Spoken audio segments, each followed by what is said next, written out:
നമസ്കാരം. നമ്മൾ ഇന്നിവിടെ ഡിസ്കസ് ചെയ്യാൻ പോകുന്നത് ജൂൾസ് ലോ ആണ്. നമ്മൾ കണ്ടു, ഒരു സർക്യൂട്ടിൽ ഇലക്ട്രിസിറ്റി കൊടുത്തു കഴിയുമ്പോൾ അവിടെ ഹീറ്റ് ജനറേറ്റ് ചെയ്യുന്നു. ആ ഹീറ്റ് ജനറേറ്റ് ചെയ്യുന്നതിന് ഇൻഫ്ലുവൻസ് ചെയ്യുന്ന പ്രധാനമായിട്ടും 3 ഫാക്ടേഴ്സാണുള്ളത്. ഈ 3 factors, the factors affecting heat are resistance, current and time. ഈ 3 ഫാക്ടേഴ്സും ഒരു സർക്യൂട്ടിൽ ഹീറ്റ് ജനറേറ്റ് ചെയ്യാൻ കാരണമാവുന്നുണ്ട്. അപ്പോൾ അതിനെ ബേസ് ചെയ്ത് നമുക്കൊരു ലോ പറയാം. That law is known as Joule's law. The Joule's law states that the heat generated in a current carrying conductor is directly proportional to the product of the square of the current in the conductor, the resistance of the conductor and the time of flow of current. That is, the Joule's law mathematically expressed as H is directly proportional to I square RT. Here, H is the amount of heat, I is the current, R is the resistance and T is the time. Now we can move to solve some problems based on Joule's law. In this table consists of resistance, current, time and amount of heat and change in heat. In the first case, the resistance is 2R, the current is I, the time is T. All values are given, so we can easily substitute these values into the equation of amount of heat, that is Joule's law. Then we get the answer. So we substitute the values of resistance, current, T. We get H is equal to 2I square RT, and we know that I square RT is equal to H, so we can write it as the change in heat is 2H. That is in the first case. And in the second case, the resistance is R, current is 2I and T is T, and we also substitute these values in the equation H is equal to I square RT. Here H is equal to 4I square RT, and we also know that I square RT is equal to H, and we can write it as 4H. The amount of the change in heat is 4H. And in the third case, resistance is R by 2, current is I, time is T, then H is equal to I square by 2 RT. Then the change in heat is H by 2. And in the fourth case, resistance is R, current is I by 2 and the time is T. Then H is equal to I square by 4 RT. Here the change in heat is H by 4.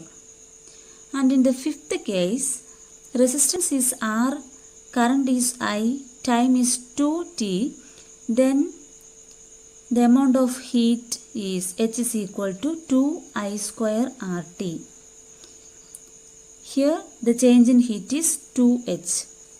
And in the last case, the resistance is R, current is I, time is T by 2. Then the amount of heat is H is equal to half I square RT. That is, the change in heat is H by 2. ഇവിടെ ഈ table ഒന്ന് analyse ചെയ്യുമ്പോൾ നമുക്ക് മനസ്സിലാകും amount of heat കൂടിയിട്ടുമുണ്ട് കുറഞ്ഞിട്ടുമുണ്ട്. ഇവിടെ നമ്മൾ നോക്കുകയാണെങ്കിൽ change in heat എന്ന് പറയുന്നത് ഫസ്റ്റ് കേസിൽ 2H, പിന്നെ താഴേക്ക് വരുമ്പോൾ 4H, H by 2, H by 4, 2H, H by 2. അങ്ങനെയാണ് ഈ 6 കേസസിൽ നമുക്ക് കാണാനായിട്ട് സാധിക്കുന്നത്. ഏറ്റവും കൂടുതൽ 4H ആണ്, അതായത് 4 മടങ്ങ് ഹീറ്റ് ജനറേറ്റ് ചെയ്തു എന്നാണ് അതിൽ നിന്ന് നമുക്ക് മനസ്സിലാക്കുന്നത്. അവിടുത്തെ ഫാക്ടേഴ്സ് നമ്മൾ നോക്കുകയാണെങ്കിൽ റെസിസ്റ്റൻസ് R ആണ്, കറണ്ട് 2I ആണ്, ടൈം T ആണ്. അപ്പോൾ ഇവിടെ കറണ്ട് 2 മടങ്ങായി. അങ്ങനെ 2 മടങ്ങായപ്പോൾ ഹീറ്റ് അവിടെ 4 മടങ്ങും ആയി. ഇവിടെ ഹീറ്റ് ഏറ്റവും കുറഞ്ഞ കേസ് h/4 ആണ്. അതായത് ഇവിടുത്തെ 4th കേസിലാണ് ഹീറ്റ് ഏറ്റവും കുറഞ്ഞിരിക്കുന്നത്. അവിടെ കറണ്ട് അപ്പോൾ ഹാഫായി. അപ്പോൾ നമുക്ക് പറയാം കറണ്ട് ഇൻക്രീസ് ചെയ്യുമ്പോൾ അതിനനുസരിച്ച് എമൗണ്ട് ഓഫ് ഹീറ്റും ഇൻക്രീസ് ചെയ്യുന്നു. അതുപോലെ തന്നെ കറണ്ട് ഡിക്രീസ് ചെയ്യുമ്പോൾ എമൗണ്ട് ഓഫ് ഹീറ്റ് ഡിക്രീസ് ചെയ്യുകയും ചെയ്യുന്നു. ഇനി ഇവിടെ നോക്കിയാൽ നമുക്കറിയാൻ പറ്റും ഫസ്റ്റ് കേസിലും അതുപോലെ തന്നെ സെക്കൻഡ് ലാസ്റ്റ് കേസിലും ഹീറ്റ് 2H ആണ്. രണ്ടിടത്തും ചേഞ്ച് ഇൻ ഹീറ്റ് എന്ന് പറയുന്നത് 2H ആണ് വരുന്നത്. അവിടെ റെസിസ്റ്റൻസും ടൈമും ആണ് ഇൻക്രീസ് ചെയ്യുന്നത്. അപ്പോൾ റെസിസ്റ്റൻസും ടൈമും ഇൻക്രീസ് ചെയ്യുമ്പോഴും ഹീറ്റ് ഇൻക്രീസ് ചെയ്യുന്നുണ്ട്. ഒരു സർക്യൂട്ടിൽ ഹീറ്റ് ജനറേറ്റ് ചെയ്യാനായിട്ട് ഏറ്റവും കൂടുതൽ ഇൻഫ്ലുവൻസ് ചെയ്യുന്ന ഫാക്ടറാണ്. അപ്പോൾ നമ്മൾ ഈ ടേബിൾ അനലൈസ് ചെയ്തപ്പോൾ നമുക്ക് മനസ്സിലായ കാര്യങ്ങളാണ്. To analyze the table, we can see that the amount of heat is increased and decreased. The highest heat generation is in the case 2, that is 4H.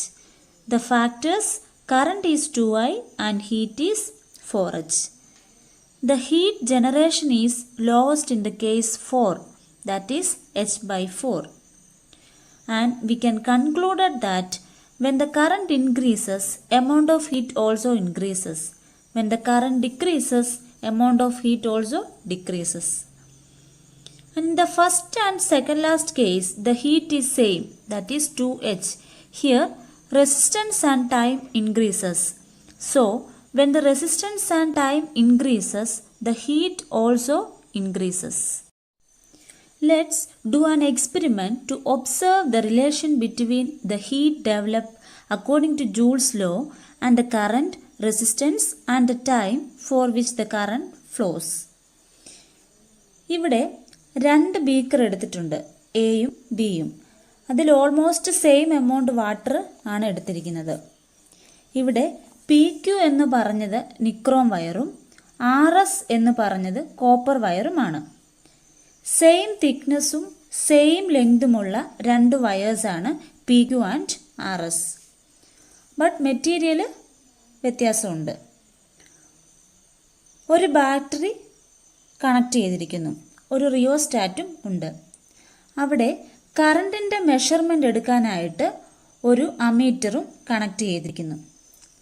Switch on ചെയ്യുന്നതിന് മുമ്പ് thermometer ഉപയോഗിച്ചിട്ട് 2 ബീക്കറിലെയും വെള്ളത്തിൻ്റെ temperature നമ്മളൊന്ന് measure ചെയ്യുക. എന്നിട്ടത് not ചെയ്ത് വെക്കുക. ഇനി ഒരു കുറച്ച് സമയത്തിന് ശേഷം ഇതൊന്ന് നമ്മൾ സ്വിച്ച് ഓൺ ചെയ്യുക. 2-3 മിനിറ്റ് വെയിറ്റ് ചെയ്തതിന് ശേഷം 2 ബീക്കറിലെയും ടെമ്പറേച്ചർ തെർമോമീറ്റർ ഉപയോഗിച്ചിട്ട് ഒന്നുകൂടെ ഒന്ന് നോക്കുക.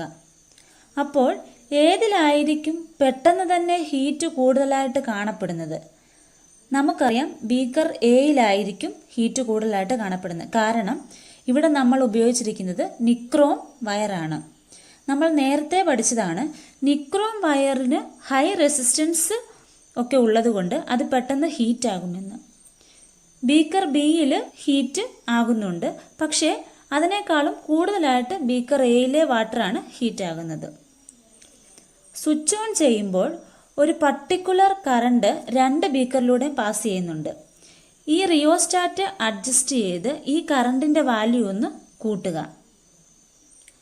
കറണ്ടിൻ്റെ വാല്യൂ കൂട്ടിയതിന് ശേഷം ഒരു 2-3 മിനിറ്റ് കഴിഞ്ഞ് ടെമ്പറേച്ചർ ഒന്ന് മെഷർ ചെയ്യുക. അവിടെ നമുക്ക് മനസ്സിലാകും ടെമ്പറേച്ചർ കൂടിയെന്ന്. അത് ബീക്കർ എയിലായിരിക്കും ടെമ്പറേച്ചർ കൂടിയിരിക്കുന്നത്. ഇനി ആ സെയിം കറണ്ട് തന്നെ ഒരു കുറച്ചുകൂടി സമയം ഒന്ന് വെക്കുക. അതായത് ഒരു 15-20 മിനിറ്റ്. അപ്പോൾ നമുക്ക് മനസ്സിലാക്കാം അവിടെ ടെമ്പറേച്ചർ കൂടിയിട്ടുണ്ട്. അതായത് നമ്മുടെ എമൗണ്ട് ഓഫ് ഹീറ്റ് കൂടിയിട്ടുണ്ട്.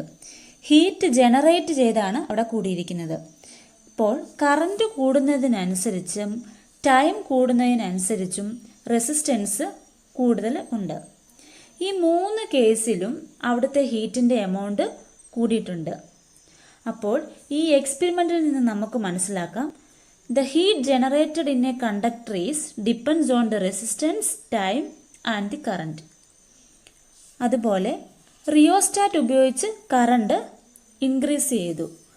കറണ്ട് ഇൻക്രീസ് ചെയ്തപ്പോഴാണ് കൂടുതലായിട്ടും ഹീറ്റ് എനർജി അവിടെ പ്രൊഡ്യൂസ് ചെയ്തത്. രണ്ട് കേസിലും റെസിസ്റ്റൻസ്, ടൈം ഇമ്പോർട്ടൻ്റ് ഫാക്ടറാണ്. പക്ഷേ കറണ്ട് കൂടിയപ്പോഴാണ് കൂടുതലായിട്ടും അവിടെ ഹീറ്റ് എനർജി പ്രൊഡ്യൂസ് ചെയ്തത്. Let's solve some mathematical problems which are related to Joule's law. The question is, how much will be the heat developed if 0.2 ampere current flows through a conductor of resistance 200 ohm for 5 minutes? അപ്പോൾ ആദ്യം നമ്മൾ തന്നിരിക്കുന്ന values എന്തൊക്കെയാണോ അവിടെ ഉള്ളത് അതൊന്ന് note ചെയ്യുക. Resistance equal to 200 ohm, I is equal to 0.2 ampere and T is equal to 5 minute. മിനിറ്റിലാണ് തന്നിരിക്കുന്നത് ടൈം. അപ്പോൾ അത് നമ്മൾ സെക്കൻഡിലേക്ക് കൺവേർട്ട് ചെയ്യുമ്പോൾ 60 വെച്ചിട്ട് ഇൻറ്റു ചെയ്താൽ മതി. അപ്പോൾ time is equal to 300 second എന്ന് നമുക്ക് കിട്ടും. അപ്പോൾ റെസിസ്റ്റൻസ് ഉണ്ട്, കറണ്ട് ഉണ്ട്, ടൈം ഉണ്ട്. ഇത് മൂന്നും വെച്ചിട്ട് നമുക്കറിയാവുന്ന ഇക്വേഷനാണ് H is equal to I square R T. നമ്മൾ ഡയറക്റ്റ് ആയിട്ട് ഈ ഇക്വേഷനിലേക്ക് വാല്യൂസ് സബ്സ്റ്റിറ്റ്യൂട്ട് ചെയ്യുക. അപ്പോൾ നമുക്ക് H is equal to 2400 joule എന്ന് കിട്ടും. That is heat generated is equal to 2400 joule. And if 4.2 is 1 calorie, then H is equal to 571.428 calories എന്ന് നമുക്ക് കിട്ടും. ഇനി നമുക്ക് other forms of Joule's law നോക്കാം. We know that Ohm's law V is equal to IR. Also I is equal to V by R. Substitute the value of I, that is H is equal to V by R the whole square into RT, or we can write it as H is equal to V square by R into T. This is the another form of Joule's law. ഒരു സർക്യൂട്ടിൽ കറണ്ടിൻ്റെ value തന്നിട്ടില്ലെങ്കിൽ ഈ equation വെച്ച് നമുക്ക് അത് കണ്ടുപിടിക്കാനായിട്ട് സാധിക്കും. Now we can solve some problems. Here we consider two heaters, heater A and B. In the case of heater A, V is equal to 230 volt, R is equal to 1150 ohm and T is equal to 5 minutes. In the case of heater B, V is equal to 230 volt, R is equal to 460 ohm and T is equal to 5 minutes. ഇവിടെ നമുക്ക് തന്നിട്ടുള്ളത് V, R and T ആണ്. അപ്പോൾ ഇത് മൂന്നും വെച്ചിട്ട് നമുക്കറിയാവുന്ന equation H is equal to V square by R into T. ഇവിടെ ടൈം നമുക്ക് മിനിറ്റിലാണ് തന്നിരിക്കുന്നത്. അത് സെക്കൻഡിലേക്ക് കൺവേർട്ട് ചെയ്യുമ്പോൾ ഇൻറ്റു 60 ചെയ്യുക. അപ്പോൾ നമ്മുടെ equation H is equal to V square by R into T ആണ്. ആ ഇക്വേഷനിലേക്ക് വാല്യൂ സബ്സ്റ്റിറ്റ്യൂട്ട് ചെയ്യുമ്പോൾ ഇൻ ദ ഫസ്റ്റ് കേസിൽ H is equal to 13,800 joule എന്ന് കിട്ടുന്നു. ഈ സെയിം ഇക്വേഷനിലേക്ക് ഹീറ്റർ ബിയിലെ വാല്യൂസ് സബ്സ്റ്റിറ്റ്യൂട്ട് ചെയ്യുമ്പോൾ H is equal to 34,500 joule എന്ന് കിട്ടുന്നു. ഇനി രണ്ട് കേസിലെയും കറണ്ട് വാല്യൂ ചെയ്യുകയാണെങ്കിൽ we know that I is equal to V by R. ഇവിടെ വിയും ആറും തന്നിട്ടുണ്ട്. രണ്ടും directly I is equal to V by R എന്ന ഇക്വേഷനിലേക്ക് സബ്സ്റ്റിറ്റ്യൂട്ട് ചെയ്യുമ്പോൾ ഹീറ്റർ എയിൽ I is equal to 0.2 ampere എന്ന് കിട്ടുന്നു. In the case of heater B I is equal to 0.5 ampere. ഇപ്പോൾ നമ്മൾ സോൾവ് ചെയ്ത പ്രോബ്ലംസ് അനലൈസ് ചെയ്യുമ്പോൾ നമുക്ക് മനസ്സിലാവും the heater having low resistance get heated more and the heater having high resistance get decreases the heat. When the current increases according to the equation H is equal to I square RT, the amount of heat increases. So the heater having low resistance get heated more. In the second case, the current is high and the resistance is low. And we can conclude that the current is increases, then the amount of heat is increases. ഇവിടെ നിന്ന് നമുക്ക് മനസ്സിലാക്കാം law resistance ആയിട്ടുള്ള heater ബിക്ക് amount of heat കൂടിയിട്ടുണ്ട്. High resistance ആയിട്ടുള്ള heater എക്ക് amount of heat കുറഞ്ഞു. എന്തുകൊണ്ടാണ് ഹീറ്റർ ബിക്ക് ലോ റെസിസ്റ്റൻസ് ആണ് എന്നിട്ടും എമൗണ്ട് ഓഫ് ഹീറ്റ് കൂടാൻ കാരണം? നമുക്കറിയാം I is equal to V by R ആണ്. ഇവിടെ R കുറയുകയാണെങ്കിൽ I കൂടും. ഐ കൂടുകയാണെങ്കിൽ H is equal to I square R T എന്ന ഇക്വേഷൻ അനുസരിച്ച് എമൗണ്ട് ഓഫ് ഹീറ്റ് അവിടെ കൂടും. സോ ഇവിടെ ലോ റെസിസ്റ്റൻസ് ആയിട്ടും എമൗണ്ട് ഓഫ് ഹീറ്റ് കൂടാനുള്ള കാരണം ഇതാണ്. ഇനി ഇവിടുത്തെ രണ്ട് വാല്യൂസ്, രണ്ട് പ്രോബ്ലത്തിൽ നമ്മൾ ഐയുടെ വാല്യൂ കണ്ടു. ഫസ്റ്റ് കേസിൽ 0.2 ആംബിയറും സെക്കൻഡ് കേസിൽ 0.5 ആംബിയറും ആണ് കിട്ടുന്നത്. അപ്പം സെക്കൻഡ് കേസിലാണ് ഇവിടെ നമുക്ക് ഐ കൂടുതലായിട്ട് കിട്ടുന്നത്. ഇനി ഇത് രണ്ട് കേസസിൽ നോക്കുമ്പോൾ നമുക്ക് റെസിസ്റ്റൻസ് കുറവാണ്. റെസിസ്റ്റൻസ് കുറയുമ്പോൾ അവിടെ ഐ കൂടുന്നു, അതായത് കറണ്ട് കൂടുന്നു. അതിനോടുകൂടി എമൗണ്ട് ഓഫ് ഹീറ്റും കൂടുന്നു എന്ന് നമുക്ക് മനസ്സിലാക്കാനായിട്ട് സാധിക്കും.